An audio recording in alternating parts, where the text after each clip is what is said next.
By turning beloved children's characters into murderous monsters, Winnie the Pooh Blood and Honey already sets itself apart from other horror movies, and its lone survivor breaks a crucial slasher trope. But before we head back to the not-so-child-friendly 100-Acre Wood, I'd like to say hello guys and gals, I'm Nick, and welcome to 30's Feedback. So, written and directed by Reese Frake Waterfield, Blood and Honey focuses on Pooh and Piglet getting revenge on Christopher Robin after he abandons his childhood friends to pursue the charms of adulthood. The film also includes Maria, Jess and their group of friends unwittingly vacationing in the 100-Acre Wood.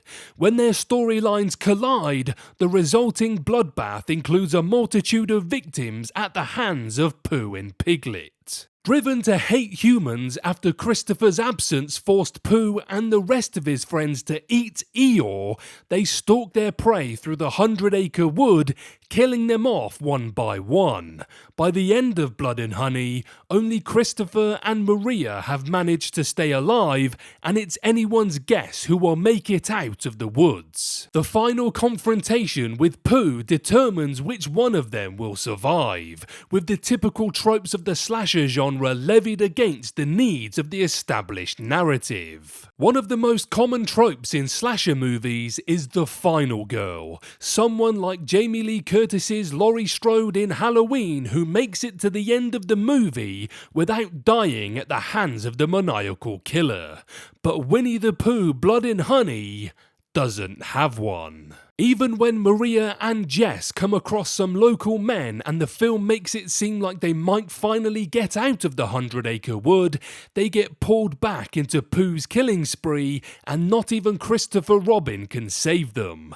When he attempts to kill Pooh by running him over and saving Maria, Pooh is able to survive and slice her throat, leaving only Christopher left alive. A final girl often represents the triumph of good over evil and of the covetous victim finally standing up for themselves. She acts as a direct response to women's roles in horror movies before the slasher genre emerged, when female victims simply acted the part of scream queens to intensify the surrounding terror. By not surviving, Maria disrupts a typical slasher trope, but Winnie the Pooh Blood and Honey does present her as a competent survivor up to that point, who has not let her past trauma define her. In another type of slasher movie, Maria might have survived, but there's a reason why Christopher Robin makes it to the end of Winnie the Pooh Blood and Honey and not Maria.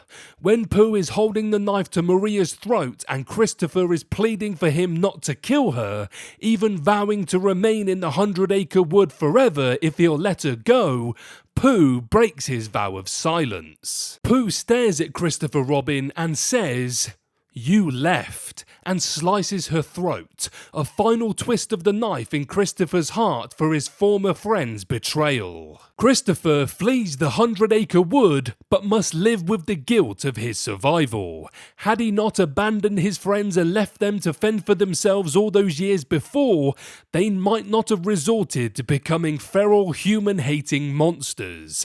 Maria, already a trauma survivor, became an innocent victim caught up in the ramifications of Christopher's selfishness. Perhaps the planned sequel to Winnie the Pooh Blood and Honey can explore Christopher's healing process, while it examines his remorse for the lives he's ruined, including Pooh's. What do you guys think? Have you seen Blood and Honey yet? If so, how did you feel about it?